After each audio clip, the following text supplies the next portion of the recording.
មន្ត្រីនឹងទៅពិនិត្យការធ្វើឲ្យប៉ះពាល់វប្បធម៌ខ្មែរនៅលើភ្នំបូកគោតាមការចុះផ្សាយរបស់គេហទំព័រភ្នំពេញប៉ុស្តិ៍បានឲ្យដឹងថារដ្ឋមន្ត្រីក្រសួងវប្បធម៌និងវិចិត្រសិល្បៈនឹងចាត់មន្ត្រីឲ្យចុះទៅពិនិត្យពីផលប៉ះពាល់ទៅលើវប្បធម៌ខ្មែរនៅលើភ្នំបូកគោខណៈដែលមានការលើកឡើងថាមានជនជាតិវៀតណាមសាងសង់ទីតាំងសាសនានិងមានការរៀបចំពិធីសាសនាផ្សេងៗនៅតំបន់នោះវិធានការនេះធ្វើឡើងបន្ទាប់ពីមានការស្នើសុំឆ្លើយបំភ្លឺជំវិញបញ្ហាវប្បធម៌និងសិល្បៈពីសំណាក់លោកយ៉ែមពញ្ញរិទ្ធប្រធានគណៈកម្មការអប់រំយុវជនកីឡាធម្មការកិច្ចការសាសនាវប្បធម៌និងទេសចរដែលជាគណៈកម្មការទី7នៃរដ្ឋសភា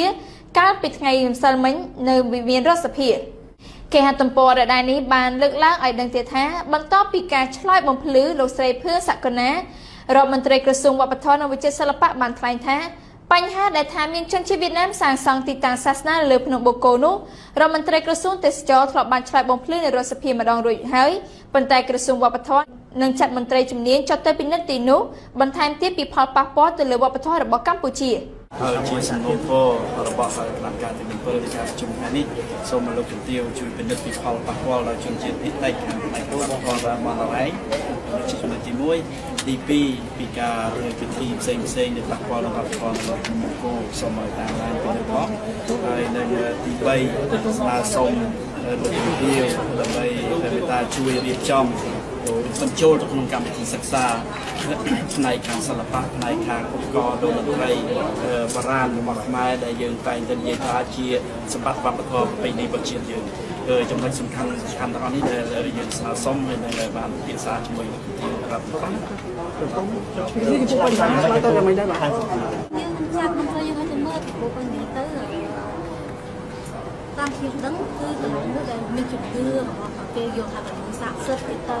ទេសចរភាគច្រើនទៅកន្លែងហ្នឹងចាតែវាចាខ្ញុំគិតថាហ្នឹងគឺជាមួយតែសាសនាអីក៏យ៉ាងម៉េចយល់យ៉ាងម៉េចខ្ញុំមិនដឹងទេក៏ប៉ុន្តែយើងខ្ញុំមិនទៅមើលថាវាប៉ះពាល់ឆ្លងកន្លងមកធ្លាប់មានព័ត៌មានថាមានជនជាតិវៀតណាមជាច្រើនអ្នកបាននាំគ្នាមកតាំងសមាធិនិងបួសជាសច្ចាំងនៅចំណុចវាលស្រែ100លើភ្នំបូកគោក្នុងខេត្តកំពតដោយអ្នកខ្លះបានចំណាយពេលពី2ទៅ3យប់ដើម្បីស្នាក់នៅទីនោះក្រោយទទួលបានព័ត៌មាននេះកាលពីថ្ងៃទី27សីហាអាជ្ញាធរខេត្តកំពតបានបង្កើតគណៈកម្មការចម្រុះមួយក្នុងនោះមានមន្ត្រីវប្បធម៌ផងដែរបានចុះស៊ើបអង្កេតជាលទ្ធផលអាជ្ញាធរបានអះអាងថាពុំមានជនជាតិវៀតណាមធ្វើអាស្រមឬទីតាំងសំចតនោះទេក្រៅពីបញ្ហានេះលោកយ៉ែមពញ្ញរិទ្ធក៏បានស្នើឲ្យឆ្លើយបំភ្លឺជំវិញបញ្ហាផលប៉ះពាល់ដល់វប្បធម៌ជនជាតិដើមភាគតិចនៅតំបន់អារ៉ែងខេត្តកោះកុងពីគម្រោងសាងសង់ទំនប់វារីអគ្គិសនីដែលកំពុងតែមានភាពចម្រូងចម្រាសផងដែរលោកពញ្ញរិទ្ធថ្លែងថាគណៈកម្មការទី7នឹងធ្វើការឃ្លាំមើលជំវិញចំណាត់ការរបស់ក្រសួងវប្បធម៌ហើយថារដ្ឋសភាក៏នឹងដាក់សំណើទៅកាន់រដ្ឋាភិបាលដើម្បីសូមបង្កើនបន្ថែមថវិកាជាតិដល់ក្រសួងវប្បធម៌និងវិចិត្រសិល្បៈផងដែរ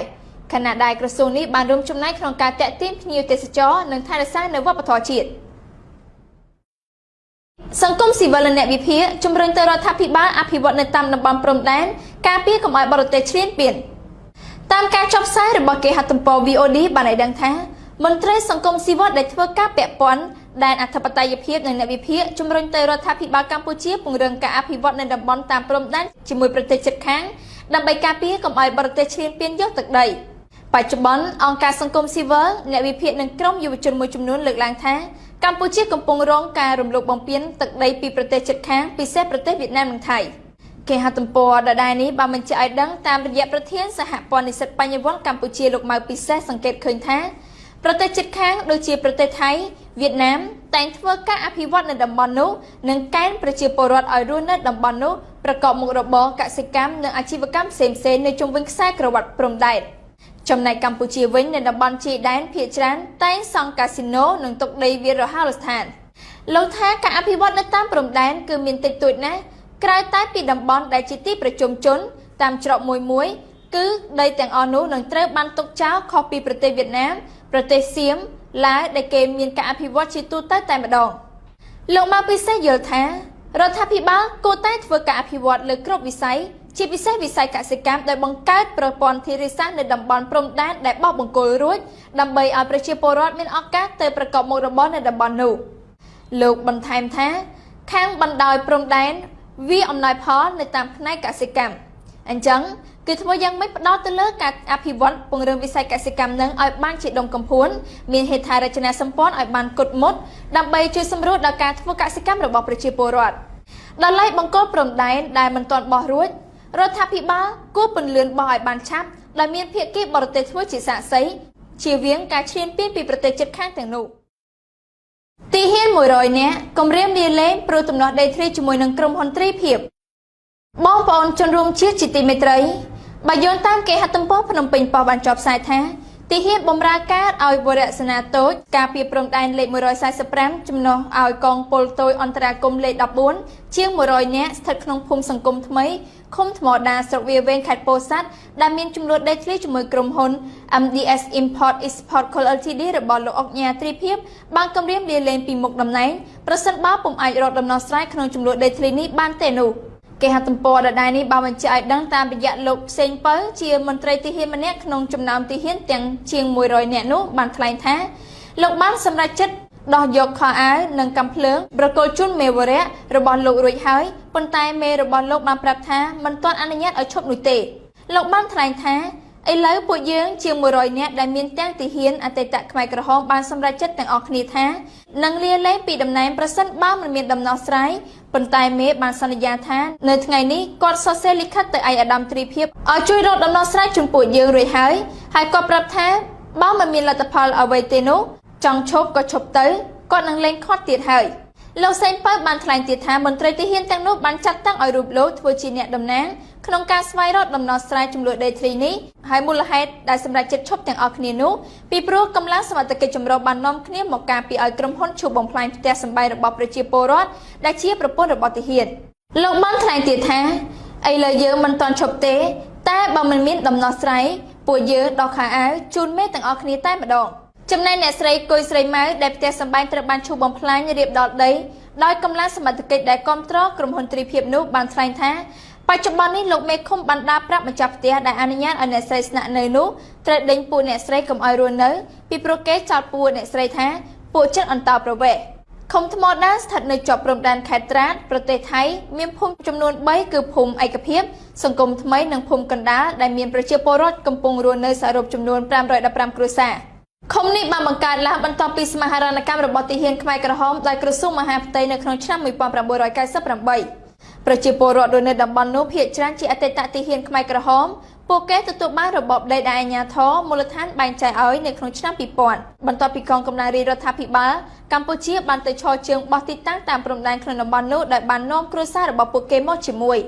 យោងតាមសូជណលេខ1305ចុះថ្ងៃទី13ខែវិច្ឆិកាឆ្នាំ2010បានបង្ហាញថារដ្ឋាភិបាលកម្ពុជាបានសម្រេចផ្តល់ដីសម្បត្តិសេដ្ឋកិច្ចទំហំ 4402 ហិកតាទៅឲ្យក្រុមហ៊ុន MDS Import Export Co Ltd របស់លោកអុកញ៉ាត្រីភិបដើម្បីអភិវឌ្ឍតំបន់សេដ្ឋកិច្ចពិសេសដាំដំណាំកសិឧស្សាហកម្មគឺដំណាំកៅស៊ូលោកភួនសុធាមន្ត្រីសម្របសម្រួលសមាគមអាត60ប្រចាំខេត្តពោធិ៍សាត់បានដឹងថាអ្វីដែលក្រុមទាហានសម្រេចចិត្តធ្វើដូច្នេះដោយសារតែអាជ្ញាធរបានសន្យាជាច្រើនលើកច្រើនសារតែពុំមានដំណោះស្រាយដល់ពួកគាត់ហើយអ្វីដែលពួកគាត់ធ្វើគឺបញ្ជាក់ថាគាត់អស់ជំនឿលើអាជ្ញាធរលោកភួងសុធាបានថ្លែងថាអ្វីដែលគាត់ក្រងនឹងលាលែងនោះដោយសារតែគាត់អស់ទឹកចិត្តក្នុងការការពារជាតិព្រោះអីគាត់ខំការពារជាតិបម្រើជាតិតែគាត់មិនអាចការពារដីគាត់បានប៉ូលីសក្រុងហុងកុងរុះរើរបាំងការពារនៅក្នុងសង្កាត់ម៉ុងកុងបើយោងតាមគេហទំព័រភ្នំពេញប៉ុស្តិ៍បានចុះផ្សាយថាក្រុមអាជ្ញាធរហុងកុងពីថ្ងៃអង្គារបានរុះរើរបាំងការពារនៅឯទីតាំងតវ៉ាមួយនៅក្នុងខណ្ឌម៉ុងកុកដែលកន្លែងកើតហេតុនៃការប៉ះទង្គិចហិង្សាខ្លះថែមទៀតកើតឡើងអំឡុងពេល72ខែនៃការអង្គុយគាំទ្រប្រជាធិបតេយ្យគេហទំព័រដដែលនេះបានបន្ថែមឲ្យដឹងទៀតថាក្រុមឆ្មាំរាប់សិបនាក់ដែលគាំទ្រដោយក្រុមមន្ត្រីប៉ូលីសជាង100នាក់បានឈរយាមកាមខណៈក្រុមកម្មករបានបោះសម្អាតរបាំងការពារដែលផ្លាស់ទីបានដែលរាំងខ្ទប់ផ្នែកនៃវិថីទិញទំនិញដ៏មមាញឹកនៅខណ្ឌម៉ុងកុកដែលជាទីតាំងសំខាន់មួយនៃទីតាំង3កន្លែងដែលអ្នកតវ៉ារាប់ពាន់នាក់បានបោះជំរំកណ្ដាលវាដោយទាមទារការបោះឆ្នោតភាពជាអ្នកដឹកនាំដោយសេរីប៉ូលីសណែនាំឲ្យចាក់ចេញពីតំបន់នោះក្រុមអ្នកតវ៉ាដែលអ្នកខ្លះពាក់វ៉ែនតាខ្មៅមួកការពារនិងម៉ាស់មុខការពារឧស្ម័នបានឆ្លើយតបដោយការចំអកដោយស្រែកថាយើងចង់បានសិទ្ធិបោះឆ្នោតសកលដ៏ពិតប្រាកដហើយលើកបដាពណ៌លឿងដ៏ធំមួយដែលមានពាក្យស្លោកដូចគ្នាអ្នកតវ៉ាអាយុ78ឆ្នាំដែលពាក់មួកការពារលោកងផុនធុកបានប្រាប់ AFP ថា យើងនឹងមិនផ្លាស់ទីទៅណាទេលោកសុកចិត្តឲ្យពួកគេចាប់ខ្លួនលោកងដែលគឺជាអ្នកតវ៉ាម្នាក់នៃអ្នកតវ៉ាប្រមាណ200នាក់នៅឯទីតាំងនោះបានប្រកាសថានេះគឺជាឱកាសតែម្ដងក្នុងមួយឆាកជីវិតក្នុងការទទួលបានប្រជាធិបតេយ្យលោកបានត្រៀមខ្លួនចូលគុកជាស្រេចអ្នកនាំពាក្យប៉ូលីសម្នាក់បានបញ្ជាឲ្យវងមនុស្សដែលរួមមានអ្នកកាសែតមួយក្រុមតាមឧបករណ៍បំពងសម្លេងមុនពេលបោះសម្អាតថាយោងតាមសេចក្តីបង្គាប់របស់តុលាការមនុស្សនៅទីកន្លែងតវ៉ានេះសូមចាក់ចេញឲ្យឆាប់តាមលទ្ធភាពលោកអ្នកនាងជាទីមេត្រីព័ត៌មានសង្ខេបរបស់នាងខ្ញុំនៅពេលនេះបានមកដល់ទីបញ្ចប់ហើយនាងខ្ញុំរស់មារយាសូមថ្លែងអំណរគុណយ៉ាងជ្រាលជ្រៅចំពោះលោកអ្នកនាងដែលបានទស្សនាកម្មវិធីនេះតាំងពីដើមរហូតដល់ទីបញ្ចប់សូមអរគុណសូមគោរពលាដល់កូនចៅនេះកូនចៅខ្ញុំមិនគេដាក់ឲ្យមិនស៊ីនេះអុកក្មេកកូនផ្សានឹងវៃណាគាត់នេះនេះឯងតាតតលមួយនេះរឿងមួយប្រាប់ឲ្យដឹងរឿងនេះរឿងពិតអស់តលនឹមកូនផ្សាទូកាប់ចង្ការពេលអុកក្មេកនោះដល់កាប់ចង្ការនឹងអុកក្មេកក៏កូនផ្សាទៅអើយអស់កម្លាំងល្អជីអើយចង្ការមានដើមកោះដើមធ្នងដើមត្រាច់កាប់គល់ចុះឡើងទៅណាពេលនោះហើយតលនេះហើយនេះតលក៏ប្រាប់ថាអោមិនអានទៀតបើកាប់ចេះបជីមាសបើកាប់បានកជីមាសបានអូ1គីឡូ1កែក្របមិនខ្ញុំអើយឯងតែ2ជីណាយើអាឡាលីហើយយ៉ាអីមើងងាយឡោះទេបើសិនណាទៅនោះតតតួហើយនេះអើយមិនបើសិនណាទៅសិនណាក៏មិនសមណែកុំសិនណាមើងងាយអញណាជួបផ្ទះមកយើងប្រាប់ប្រព័ន្ធឯងឲ្យលេងប្រាប់មិនក្មេហើយក៏នេះសិនណាទៅកាប់ចង្ការសក់រលថ្ងៃពេលអុកមេកាប់ក្លុកដកតលនោះក៏នួយស្រកខ្ញុំណែគិតហើយនេះរឿងខឹងមេក្មេអុកក្មេអូពាក្យសិនណានេះមើងងាយអុកក្មេពេញធឹងមើងងាយទេអុកសិនណាទៅ2នាក់ទៅនៅមានដាក់ដឹងរឿងហើយមើងងាយមាស1គីឡូឯណាអុយអញឯណាគុណ3ពុន 2G មកដល់ម្នាយកូនអើយប្រាប់មេក្មេប្រាប់ប្រពន្ធគេទៅតាមមេគេមានអុយលេងគ្នានោះម៉ែសម័យលេងនេះលេងគ្នាសាររឿងនេះហើយនេះពាក្យសិនណាសម័យនោះនេះហើយមួយខ្ញុំឯងនេះឯងរឿងសិនណាតតល់បានមាស1គីឡូអុយអូ 2G នេះមិនសមទេសំអុយថាកណ្ដាសិនណាមិនបានឲ្យយីលោមវក៏បានខំចលត់តនិតទេមានអុយបថោក្នុងកំបិតយកមកទាំងថ្ងៃនេះឯងតតថ្មអុយបាយមិនចំណៃមិនដូចជាអស់លោកដូចនាងកញ្ញាទីមត្រីកុំយកលេងអុកក្មេកវើមិនទេមិនបានទេរឿងថាបានមាស1គីឡូអុយ 2G នេះមិនបានទេទើសគ្នាបងអុកក្មេកហ្នឹងខឹងងឹរបើបានលុយអូពីនេះអូតែមួយជីនេះមកសិនណាកំសមអញនិយាយចុះឈួតទេសិនណាតែបានទៅមិនទៅបានអញថ្ងៃมึงអុកក្មេកណានេះឯងរឿងសិនណាកុំអោយវើបើថាមានប្រពន្ធល្អកុំនិយាយពាក្យសិនណាអុកក្មេកលេងដូចតលនេះឯងអរគុណហើយថ្ងៃនេះថ្ងៃទី27ខែពីការថា9ល្ងាចម៉ោង5ទៅហើយស្អែកនឹងមានបន្តទៀតពីរឿងបញ្ហាសម័យសង្គ្រាមរឿងសម័យសង្គ្រាមរឿងពេទ្យរឿងនេះចំណងជើងនៅស្រុកខ្ញុំស្រុកបាទខ្ញុំនិយាយសម័យសង្គ្រាមឲ្យស្ដាប់អរគុណផ្ទះរៀនហ្នឹងអញ្ចឹងហ៎ឲ្យច្បាស់ហ្នឹងទៅតំណាងរៀនទេផ្សាយគឺឲ្យតែលោកឯងបើអាចគាត់ស្ដាប់តែអស់តែទៅលោកដល់คนปลาเนี่ยปลาโคตรใหญ่จนล้างล้างชาลูกมันกระดักปลาไปพูดต้องนะได้ต้องต้องเมาជាតិណាមិនហ៊ានសម្រេចខ្លួនឯងចាំឆន្ទៈរាណាគឺគាត់ធ្វើអញ្ចឹងល្អហើយព្រោះគាត់ឡើងណាគាត់បានកៅអីសភាអង្គុយដល់ទៅ55កៅអីនេះគឺដោយសារតែឆន្ទៈរបស់រាជដែលបោះឆ្នោតទៅឲ្យគាត់ណាអញ្ចឹងហើយគាត់ធ្វើអ្វីគឺគាត់ត្រូវតែសួរចំពោះឆន្ទៈរបស់រាជហើយចូលចំពោះរដ្ឋាភិបាលខ្មែរវិញណាដែលរដ្ឋាភិបាលខ្មែរលោកឯងលោកសំតបិនឯងនេះហើយជាមួយនឹងបកពួករបស់លោកឯងប្រមាណអ្នកណាដូចជាខណ្ឌច័ន្ទសផលជាដើមណាហ ហើយជាមួយនឹងវីទូណាខ្ញុំបានស្ដាប់វីដេអូរបស់វីទូមិនសមមិញចាបានស្ដាប់ថាតុលាការណាដែលបានចាប់ទៅដល់លោកមេឃសវណ្ណរានេះគឺមិនមែនរដ្ឋាភិបាលខ្មែរឲ្យចាប់ទេណាគឺជាច្បាប់របស់តុលាការហើយអញ្ចឹងហើយខ្ញុំចង់សួរទៅដល់លោកសំសបិនឯងវិញសួរថាតើរដ្ឋាភិបាលសប្តាហ៍ថ្ងៃឡើងជានាយករដ្ឋមន្ត្រីធ្វើអីណាបើនៅក្រោមអំណាចតុលាការនោះហើយសួរថាបើមិននាយករដ្ឋមន្ត្រីឲ្យទៅចាប់លោកមីតសវណ្ណរាតើតុលាការហ៊ានទៅចាប់ទេព្រោះអីតុលាការគឺនៅក្រោមអំណាចរបស់រដ្ឋាភិបាលណាលោកឯងត្រូវតែស្ដាប់ចំណុចនេះឲ្យបានច្បាស់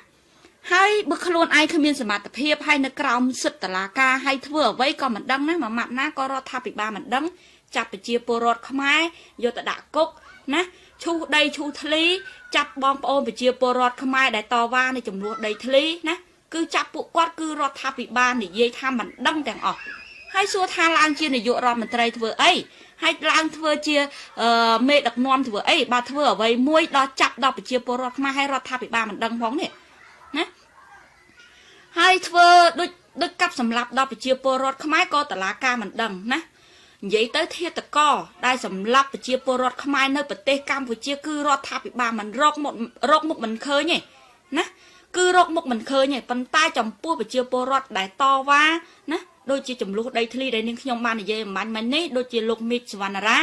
គឺខាងរដ្ឋាភិបាលដឹងទាំងអស់ហើយខាងតុលាការដឹងទាំងអស់ប៉ុន្តែចំពោះអ្នកដែលសម្លាប់មនុស្សគឺតុលាការរកមិនឃើញណារកមិនឃើញទេហើយនេះជាអ្វីវិញណាលោកសំសបិនហើយក្រុមបពុរបស់លោកឯងនឹងធ្វើចរិតចេញមកអញ្ចឹងហើយសួរថាប្រជាពលរដ្ឋគេដឹងនេះគេដឹងច្រើនណាស់ហើយលោកឯងកុំឲ្យព្រុសណាបើលោកឯងព្រុសឲ្យត្រូវចំណុចណាបើព្រុសមិនត្រូវចំណុចទេលោកឯងនឹងចំណេញហើយណាចំណេញនឹងគេជេរហើយណាលោកសំសបិនចាំតែគេឥឡូវតើគាត់ណាឥឡូវអត់ការកាត់តែរឿងនេះគួរតែគោរពគាត់ដែរពីព្រោះធ្វើអ្វីគាត់ចង់ឆ្លើយដាក់ទៅលើឆន្ទៈគឺថាបើខុសមិនមែនខ្លួនឯងខុសតែបើត្រូវខ្លួនគាត់ត្រូវពាក្យមួយទៅថ្នាក់លើហ្នឹងឥឡូវក្រុមប្រឹក្សាជាតិគាត់ខំមិននឹងជាលោកណាទេតែក្រុមប្រឹក្សាជាតិពេលដូចជាអង្គការអញ្ចឹងមកហើយបើសិនជាអូវស៊ីខ្មែរវិញ្ញាណយកទៅជម្រាបអស់លោកស្រីបងប្អូនជ្រាបទេណាគាត់និយាយថ្ងៃមុនគាត់គ្មានបាននៅក្នុងក្រុមប្រឹក្សាជាតិទេតែលោកសំស៊ីមិនដឹងខ្លួនផងគាត់តែគាត់ចូលចេញហ្នឹងគឺគាត់និយាយប្រាំទៅដល់ឥឡូវគាត់ដល់ក្រាបគាត់អត់ចេញទៅវិញហ្នឹងគាត់អត់ជប់នេះគួរចំណុចរបស់លោកឯងណាលោកសំសបិនគឺចំណុចតែចំណុចតែគណៈបកសង្គ្រោះជាតិចូលសភាហ្នឹងឯងណាលោកឯងអត់មានពាក្យអីនិយាយទេគឺនិយាយតែពាក្យដដែលណាក្រុមពួកលោកឯងដូចជាលោកសួនសេរីរដ្ឋាលោកឈៀងវុនលោកសំសបិនខឹមវាសនាណាហើយជាមួយផៃស៊ីផាននេះណាក្រុមពួកលោកឯងនេះសិតតែពួកក្រុមដែលបំរើឲ្យយួនទេណាខួរក្បាលលោកឯងនេះមិនមែនជាខួរក្បាលបំរើខ្មែរទេគឺបំរើឲ្យយួនណាហើយតុលាការប្រទេសខ្មែរសប្តាហ៍ថ្ងៃនេះគឺជាតុលាការដែលថាជាអាយ៉ងរបស់ហ៊ុនសែនទាំងអស់ហ្នឹងណាជាអាយ៉ងរបស់រដ្ឋាភិបាលជាអាយ៉ងរបស់យួននៅក្រោមអំណាចរបស់យួនណាហើយលោកឯងកុំឲ្យប្រើពាក្យសម្ដីអស់ទាំងនេះគឺគ្មានអ្នកណាគេស្ដាប់ទេណាពាក្យសម្ដីរបស់លោកឯងនេះគឺលើកជើងមិនត្រឹមតែលើកជើងទេណាយកកកូតរបស់គណៈបកប្រជាជនយកមកដាក់លើក្បាលទៅទៀតណាលោកសំសបិនណាកុំឲ្យនិយាយអីណាគ្មានអ្នកណាគេស្ដាប់ពាក្យសម្ដីរបស់លោកឯងទេណាតុលាការរបស់លោកឯងណាក្រុមរបស់លោកឯងធ្វើអ្វីដល់ប្រជាពលរដ្ឋខ្មែរគឺលោកឯងធ្វើត្រូវទាំងអស់ហើយចំណុចមួយដែលគណៈបកសង្គ្រោះជាតិចូលសភាមិនមែនជាចូលជាមួយចៅណាដូចជាគាត់បាននិយាយជាមួយវិសុអាស៊ីសេរីដែលលោកជុនច័ន្ទបតនិយាយសម្ភារយុគមិញអញ្ចឹងណាគាត់បានបកស្រាយនៅក្នុងវិសុហើយអញ្ចឹងហើយសូមបងប្អូនទាំងអស់គ្នាស្ដាប់មតិរបស់គណៈបកសង្គ្រោះជាតិហើយជាមួយលោកជុនច័ន្ទបតណាហើយលោកជុនច័ន្ទបតគឺគាត់សួរបានល្អណាស់ចាស់នាងខ្ញុំសូមគាំទ្រមែនតើគឺនាងខ្ញុំចូលចិត្តស្ដាប់ណាស់នៅវិសុអាស៊ីសេរីសំខាន់បំផុតគឺលោកជុនច័ន្ទបតចាគឺគាត់សួរដូចថាគាត់ពូកែមែនតើចាហើយនាងខ្ញុំធីតាកូនខ្មែរអស់ពេលវេលាហើយបងប្អូននាងខ្ញុំក៏សូមអរគុណនិងសូមជម្រាបលាច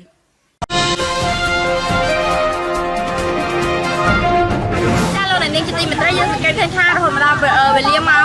8:54 នាទីនេះខាងតំណាងរបស់បងប្អូនប្រជាពលរដ្ឋខេត្តកោះកុងបានចេញមកម្នាក់ហើយដោយសារពេលនេះ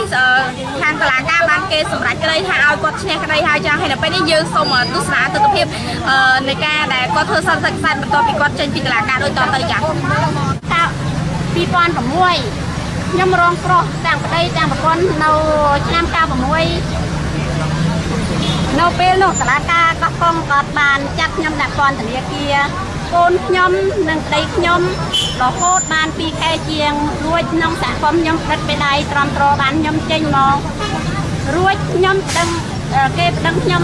ចង់យកដីដែលនៅឋានខ្ញុំសប្តាហ៍ដែលកំពុងរស់នៅនោះគេប្តឹងខ្ញុំនៅតុលាការកំពូលខេត្តកោះកុងគេកាត់ឲ្យខ្ញុំចាយចា2007រួចនោះខ្ញុំប្តឹងមកអូតូទៀតអូតូគេកាត់ឲ្យខ្ញុំចាញ់2008ខ្ញុំប្តឹងមកកំពូលសាលាកំពូលបានជួយរកយុត្តិធម៌ដល់នាងខ្ញុំនៅឆ្នាំ2009ម្ដងដែរដោយគាត់បានពិចារណាថាសាលាអូតូមិនបានពិចារណាមើលចាខ្ញុំឈ្នះនៅ2009នោះមកសារួចនោះសាលាកំពូលបង្វិលទៅអូតូកាត់សាថ្មីតែសាលាអូតូគេយកធ្វើតាមសាលាការដំបងខេត្តកោះកុងឲ្យយុត្តិធម៌ដល់នាងខ្ញុំជាជនរងគ្រោះម្នាក់ទាំងកូនទាំងប្តីសាលាការអូតូក៏អត់រកយុត្តិធម៌ដល់ខ្ញុំដែរនៅដល់សាលាការកំពូលបានរកយុត្តិធម៌ដល់នាងខ្ញុំឈ្មោះយ៉ាងខំនិងប្តីខ្ញុំឈ្មោះខាត់ប៉ារីហើយខ្ញុំសូមអរគុណដែលជួយរកយុត្តិធម៌ដល់នាងខ្ញុំទាំងអស់ក្រុមគ្រួសារខ្ញុំរងគ្រោះយូរហើយខ្ញុំទាមទារអស់លីលួតហើយកូក្បីកូនចៅខ្ញុំរៀនមិនបានចប់ឡប់ទេដោយសារខ្ញុំរឿងចោះឡើងតឡាការកោះកុងអូតូភ្នំពេញអស់លីងឲ្យលួតហើយកូក្បីខ្ញុំអស់ដែរចាខ្ញុំសូមអរគុណចាតឡាការកំពុងកាត់ឲ្យអ្នកមីងឈ្នះសម្រាប់កូសាអ្នកមីងឬក៏ប្រជាពលរដ្ឋទាំងអស់ចំពោះខ្ញុំគ្រួសារខ្ញុំម្នាក់ទេកាត់ឲ្យនោះដោយសារខ្ញុំបកលគេកាត់ឲ្យម្នាក់ចាអញ្ចឹងប្រជាពលរដ្ឋផ្សេងនៅដដែលចាដោយសារខ្ញុំឡើងម្នាក់ឯងខ្ញុំចាគ្រួសារខ្ញុំបកលម្នាក់ពីមុនមកនៅក្នុង68គ្រួសារបងប្អូនចាមដែរតែបងប្អូនចាមបានលោកសោយសុភាពបានទៅប្រកាស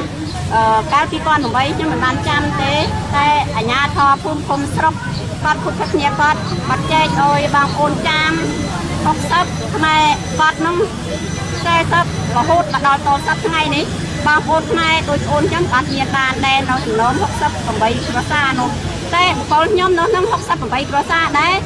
តែខ្ញុំប្តឹងដល់នាងនៅតុលាការតែថ្ងៃនេះបានតុលាការកំពូលជួយរកយុត្តិធម៌ដល់នាងខ្ញុំនិងក្រុមគ្រួសារខ្ញុំចាអរគុណតុលាការកំពូលហើយដែលបានជួយរកយុត្តិធម៌ដល់នាងខ្ញុំជាជនក្រីក្រម្នាក់នៅភូមិឈូកភូមិជីខលលើសឹកក្រែមអង្គរខេត្តកោះកុងចាអរគុណ